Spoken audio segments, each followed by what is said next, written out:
I'm also just a girl, standing in front of a boy, asking him to love her.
I don't think I've ever heard a more perfect segue for me to start talking about stuff.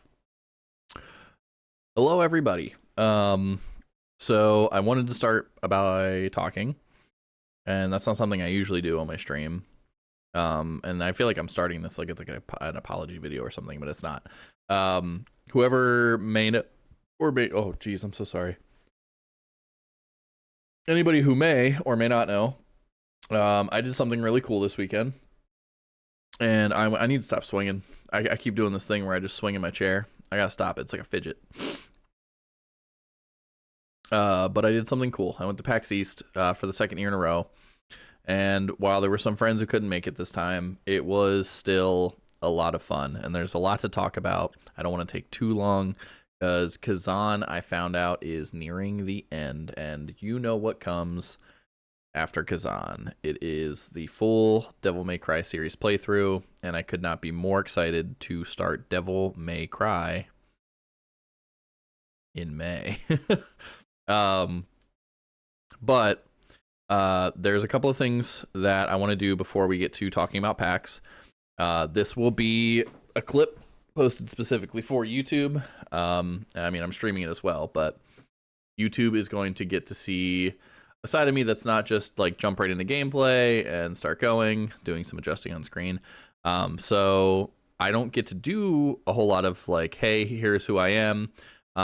Because I just don't think about doing it. So I think it's a good time to do that while I've met so many really good people, and I've gotten a lot of people from gaming who have met me but might not have had time to meet me, you know, in person, but not like who I am.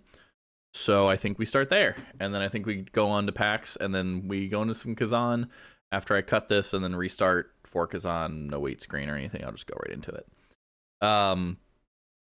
So my name is Kanai. I go by the tag Dwarven_Lion pretty much on everything. The underscore is silent. So if you guys prefer to call me by my tag, perfectly fine. If you want to call me by my first name, perfectly fine.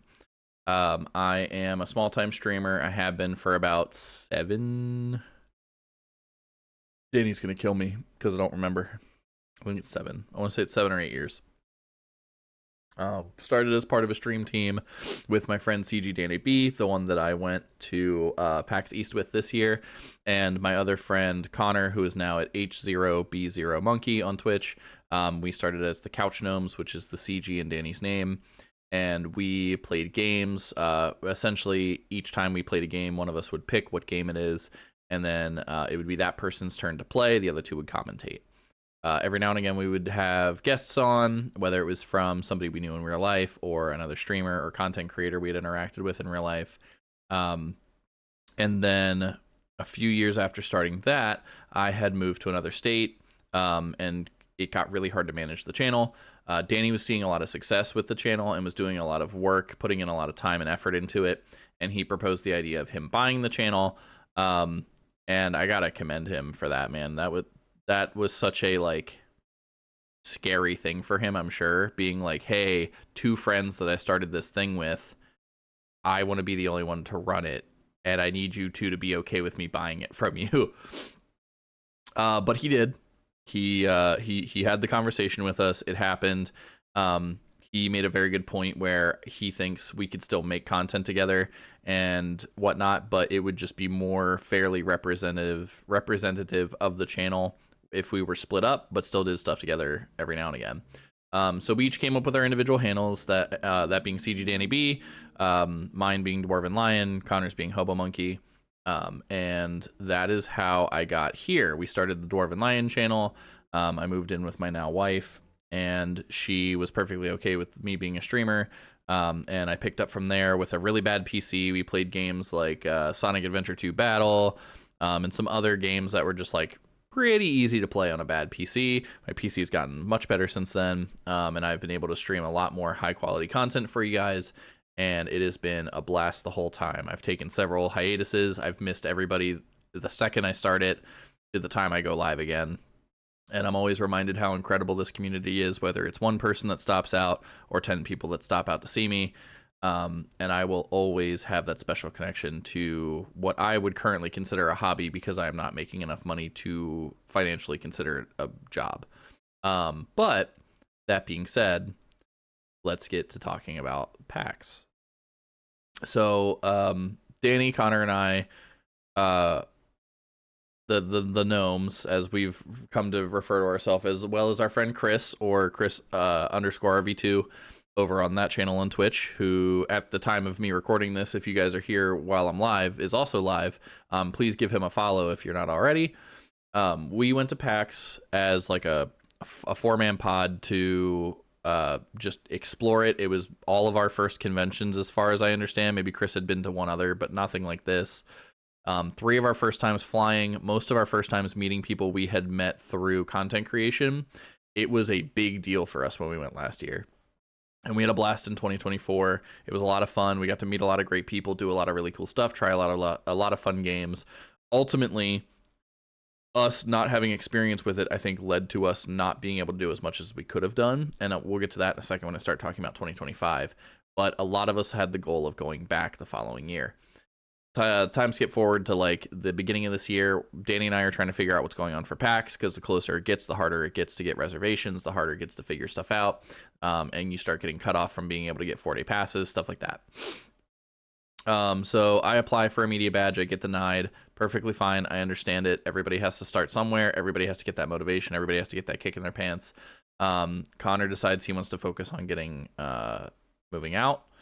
That is something that is pursued. Super proud of him. It's come true since then. And we're about to see the fruits of that this weekend. So good job, buddy. Love you. Chris, unfortunately, was unable to get the time off from work, yada, yada. I was still able to get the time off and get a hold of a badge, even though I wasn't approved for the media. There was no way I was missing it. I had so much fun the previous year, I had to go back. So Danny and I, leading up to it, eventually find out like our schedule, what we want to do, all that stuff. We get there, we spend our night before just kind of being happy we're off a train, because we took an 8-hour train ride there, and it was a rough ride. But once we got there, it was great. We were super psyched for the next day. It was a beautiful first day to walk to PAX. The show floor was, if any of you have ever been to a PAX before, typically the first and the last days are a lot lighter, which is a great time to shop if it's the first day, and it's a great time to try out games if it's the last day. Fridays and Saturdays are where you're going to see like the vast majority of people. It's where you're going to see the big crowds. It's where you're going to get like the really meaty interactions, like the people who are there for PAX, like for the experience of a crazy PAX with a lot of people. They want to go Friday and Saturday. We didn't do a whole lot of shopping this year. Danny and I came in with a loose plan. Danny wanted to get a lot of his media appointments out of the way quick. We did that. We got to hang out, and I got to meet a ton more people that Danny had known through the internet. We got to re-meet some of my favorite people from the last year, and all of them were my favorite people. They're all great, and I'm going to miss saying some of their names, but Jacob McCourt and Joseph Hooper give me a second. I have to pull up social media so I know what everybody's from, because I'm also really bad at remembering people's tags and titles and stuff. But Jacob McCourt, wonderful dude, absolutely a blast every time I get to see them. Same with Joseph Hooper, such a nice, kind, down-to-earth person. Dave Jackson, I need to get up there. Hold on. I got this. I'll get everybody's tags. Give me a second.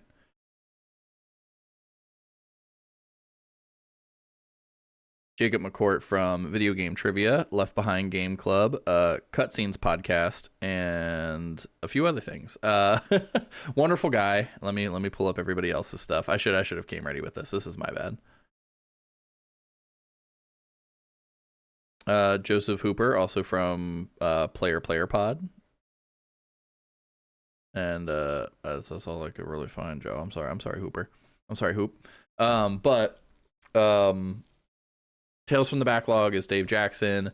No Small Games, I got to meet Emily and I got to meet Kate. They're both wonderful people, super, super sweet. Every time I saw them, they were asking me what I was playing, what I was enjoying, how my day was. It was awesome. For people I'd never met, they seemed like they cared so much. It was actually incredible. It's always a blast to get to meet and see these people. God damn it. What is Matt from? Why am I forgetting that? Matt hosts SideQuest and Matt Storm. I got to meet Matt Storm. Matt Storm's great. I met him in 2024 and got to see him again at 2025. Why can I never remember these people's content creation stuff? Fun and Games podcast. We're getting there. Friday night games cast. I got to meet Nick. I got to meet Will. I got to meet the 6-1 Indie guys, Kyle and Mike. I got to meet so many wonderful people there. And to say that they were an inspiration is such a minor thing that they do on me. Last year I was on hiatus when I went to PAX, and I could not think about anything other than how can I get started again. I feel like that's way too close. Once I got started again, it was what can I do different? What can I do to grow better? And I think seeing them again has only given me. I need to get my mic out of my face. I just see it like peaking. Going back there again has only made me want to do different things to be closer to those people more often. I want to interact with them. I want to be a part of their content. I want them to be a part of my content. I want to go to these things and be able to experience some of the cool things that creators get to experience. And I just want to be able to relish in the relationships I've made at PAX, man. In all honesty, PAX is an incredible thing. And I love the community that we're all slowly building and like putting together between me and Danny and all those people I just mentioned, and so much more that I've forgotten. But I am still tired from traveling, and I'm still exhausted from all the stuff that we did, all the people we saw. Jonathan, also known as Latinos Against Spooky Shit on TikTok. You might know him if you're a fan of watching Danny. You might know him from the My Hero Academia campaign that they did on Credit Hit Chronicles over on Cujo's channel. I think it's Cujo's. Either that or he hosts some of the games on there. Either way, just wonderful people that I've met, other wonderful people that I hope to meet someday. Jonathan got us to go do karaoke with Iffy Wadiway from Dropout and Gotti K Fitness from various social medias, but that was an incredible experience getting to meet those guys. I'm sure at some extent they were like, dude, this big guy's annoying. But if not, tell me that. Tell me that you enjoyed my company, because that would mean the world to me if I heard that from those two. Anyway, I got to do some really cool stuff, like do karaoke with those guys, like not just they were in the room while I was doing it or I was in the room while they were doing it, like actually physically sing with them and interact and have a good time. And Jonathan, or Latinos Against Spooky Shit, he made a really excellent point while we were there that like this is networking, which is spending time with humans and really getting to know people and making lasting memories. And that is such a wise thing for an internet personality to just impart on you. But everybody I met at PAX for the first time, and everybody that I've forgotten to mention, and everybody that I've spent time with in those 4 days or the past 4 days from PAX 2024, you guys are amazing. And I could never put into words how much those interactions mean to me, because they're genuinely amazing moments with kind and thoughtful people who exceed all my expectations and constantly impress me with what they're doing in the world. Now, to get to some of the games. So I got to play a lot at PAX 2025. I got to play some things that I've already played, but just updated versions. I got to play a Wingspan expansion for the video game. I got to play Universes, which is like a card game where they mash together a bunch of universes and they all fight it out and duke it out for whoever wins. I got to play Altered TCG, a lot of fun, really enjoyed that. I have a story about that later. There was a Naruto emblem battle game there somewhere, but I have like a full team of emblems and everything from that. That was a lot of fun. It was completely free. You got an emblem every time you played it. You need a team of 4 to have a full team, just like the Naruto show. That place had a line almost constantly, but I feel like I was one of the first people to stop and play it. Like the show floor opened, and again, Thursdays are pretty slow. And I'm walking around, and these two attendants for that booth are just standing there. They've got papers in their hands. They're handing stuff out. People are just walking by them. And the guy goes, "Here, play." And I was like, sure. Yeah, you guys are open. Yeah, I don't care. Why not? So I play it. I get my emblem. He's like, "Yeah, you did a great job. Thank you." And then I look behind me, and suddenly there's a line. And there is a pattern there. It's not me, like, leading people there. But, like, when people see that somebody is interacting with something, they immediately go, "What's that?" Whereas, like, if people are avoiding something, a lot of people go, "I don't think I want that." Like, people clearly aren't excited for that. The first day I played a bunch of games. I played Swap Meet, a lot of fun. I'm so glad Danny was able to help get me on one of the computers and play that. If you like Risk of Rain, it's a great game to look out for. I I got to get an eye on like a lot of other games I wanted to play throughout the weekend. I got an eye on Myco Punk, which I didn't play until the last day. But Myco Punk is like a bright, colorful Borderlands gameplay, but mission based in the way of like Helldivers 2, shooter game where like you drop down to complete a Helldivers 2-esque mission against this like fungus that can corrupt and like change anything into a weapon. Really cool game, really fun. The movement felt really tight. It was a little difficult, but like that's what the teammates were for. And when they invited me on, I asked them where they wanted me to like play, and they were like, "Oh, you can play on the one that's hooked up to the big TV." So I got to be like the main screen for that, which was really cool. I got to play a game called Gigasword. Gigasword was a lot of fun. Think like Blasphemous or any other like 2D side-scrolling like hack and slash action games, but throw in a little bit more puzzles with a character who has a big sword. And the really cool mechanic is like the sword weighs you down because it's really big and heavy. So if you put it down, then you get to traverse a little bit more freely, and that'll help you with some of the puzzles. Really like retro gameplay. But like tight and like really mechanically sound. A lot of fun. I got to play, what are some of my other favorite ones? Away From Home. I got a really cool tote bag from that. I forgot to bring all the stuff in the room with me. But Away From Home was this charming little rhythm-based RPG. So in other rhythm-based RPGs, right, like we'll get to another one called Fretless. It is all music themed. But this one is almost like, imagine if you got into a Guitar Hero song where there was like a fretboard and then notes you had to hit, but each of those is either an action that you take or an attack that you block from an enemy, and that's all it is. Like there's no menus, there's no waiting, it's just on. Like the minute that song starts, that is what you're doing until that fight is over. It's really cool. It's really charming. It's based heavily on like Earthbound and Mother series. It also has like some when I talked to the creator about it later, I was like, "Hey, I heard you talking about Undertale a lot as like a big inspiration, but I think you're only saying Undertale because people don't understand Mother or like Earthbound when you bring up those titles." He's like, "Exactly. That's exactly what I want to say. I want to say that it's inspired by Mother 3." And like he starts going off about that, and I was like, "That's really cool." And at the end of it, he's like, "Hey, I really appreciated the conversation you had with me. I loved hearing what you had to say about the game. I loved your feedback.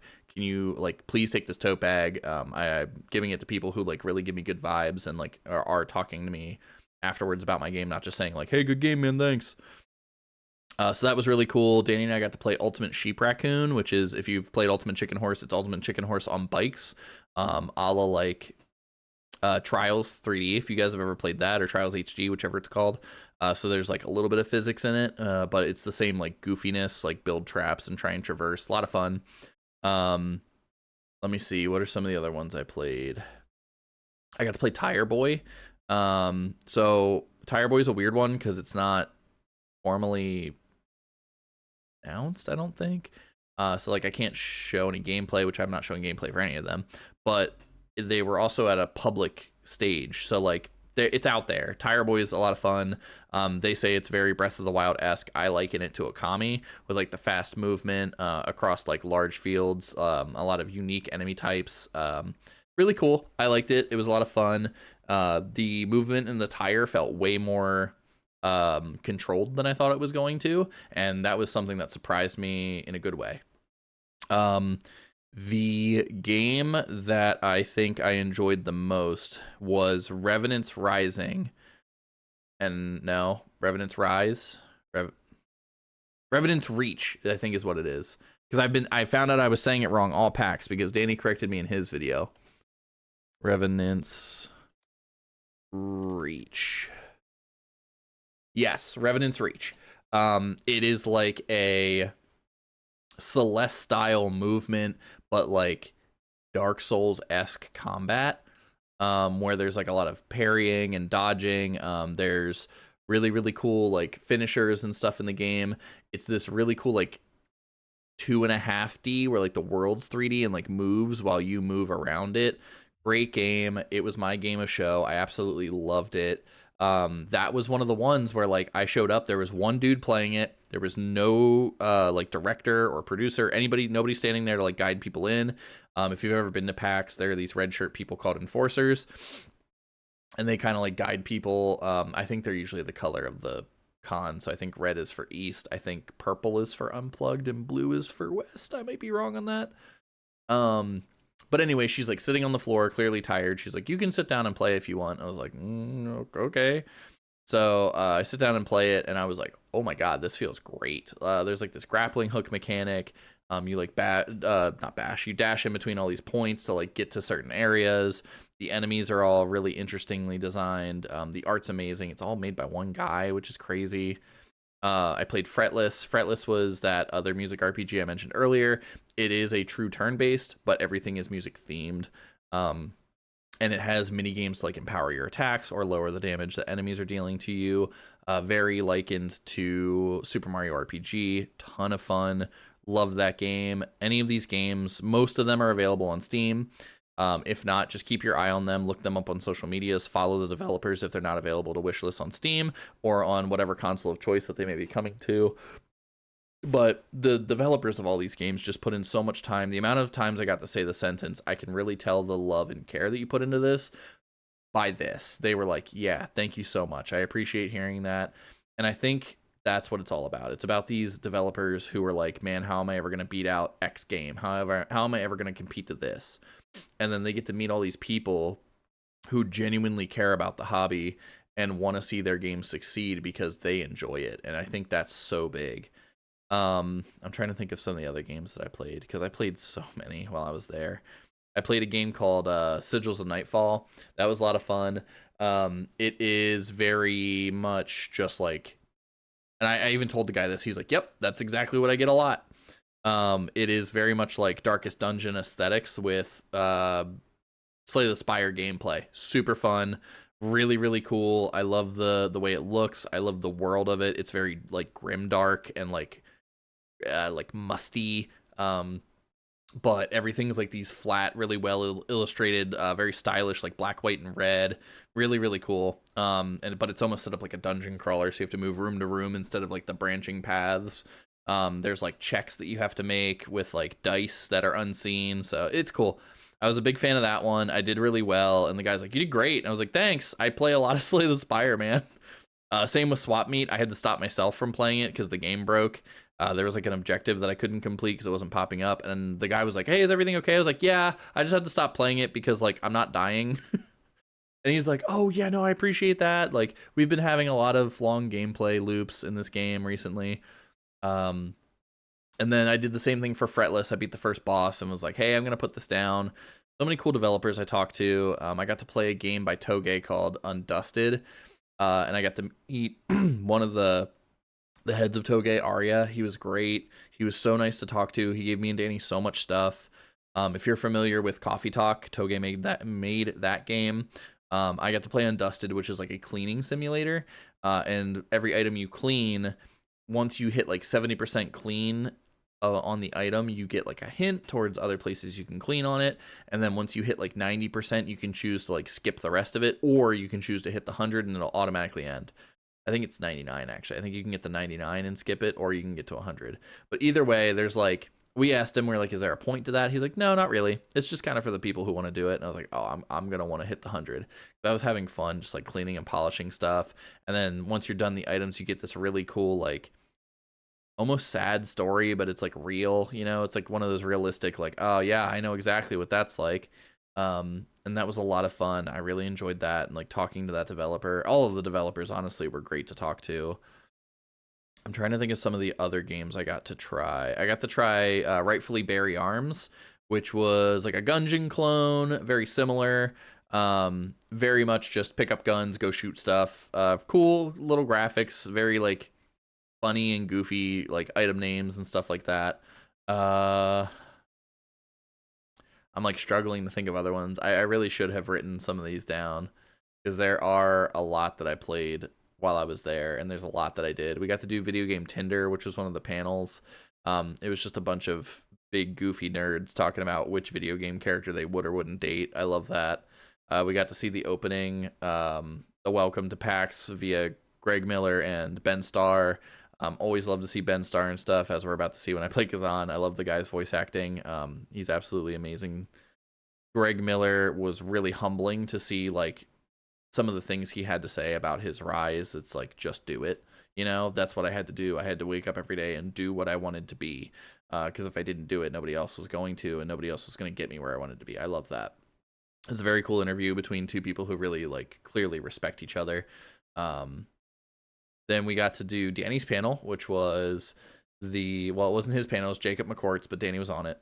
But we got to do video game trivia, and there was Jacob was the host. Danny and Dave were on a team. Then there was Dan O'Mac and Katrina, but I don't remember what Trina was from. And then there was I want to say it was Lightweight Gaming, but I might be wrong. That might be something else. But she was great. And then Steve Saylor. If you're unfamiliar with Steve Saylor, so was I at the time, but he is the accessibility consultant on a lot of big games. His most recent one is Doom the Dark Ages, which just came out. So like pretty big deal in gaming, but it was so cool to just see those guys doing video game trivia on stupid stuff like how much is the sealed copy of iCarly with the collector's edition pillowcase. PAX is just such a collection of creative people who have the same hobby seemingly, and even if they don't, they have something that they can like meet on equal ground and talk, and I love that. So many cool people that I got to, oh my god, I forgot Adam Gumby. What an absolute delight. I forgot Flora was incredible. I loved meeting them. Katie Lespen, I forget Katie's name, but there was Kate from No Small Games, and there was Katie, and Katie was also great. The 6-1 Indie guys I've already mentioned were great, including Harry, my new best friend. Harry, if you're watching this, I love you, buddy. Hope you're doing good. Enjoy your cat games. Boss Rush, I got to meet Courtney again, and the other people from Boss Rush, Patrick, and Roger's sticking in my head, but I don't think that's right. I think Roger was with something else. But anyway, yeah, I got to meet a lot of really cool people. If any of them are watching this, thank you guys so much for helping make PAX 2025 a super special experience for me. But yeah, I cannot wait to go back. I can't wait to see what's in store for next year. I cannot wait to experience both those people and that convention more in the future, because it is clear that like there is something special there that I am immediately craving to go back, even as exhausted as I am from the journey. The food in Boston is so good. Being able to share that with people that I care about or people that I've met and are interested in knowing more on is just like memories that will never not be there with me. And I think that's super important in an event like that. But yeah, I'm gonna real quick finish up this part. I'm going to cut it and then we'll start Kazan. I'll restart upstream. So thank you guys if you're watching this on YouTube. If you're live with me, thank you so much for joining for my talking points on the stuff that happened at PAX. Oh my god, I didn't even talk about the I'll tell it during the Kazan episode. That'll be a special time. But anyway, yeah. So thank you guys for joining me for the conversational bit on stream. If you're watching on YouTube, thank you so much for checking this out. I really appreciate it. Feel free to like, comment, subscribe. This is primarily going to be my VODs channel. Sometimes I might have special content like this. It's Dwarven Lion with an underscore in between on pretty much every social media. If you can't find me, look for the red symbol, white lion outline. You'll know it's me by the pictures and the big dumb stupid face. But yeah, guys, thank you so much. And I hope you enjoy the Kazan that follows. I will be right back. And if it's YouTube, stay safe out there, guys.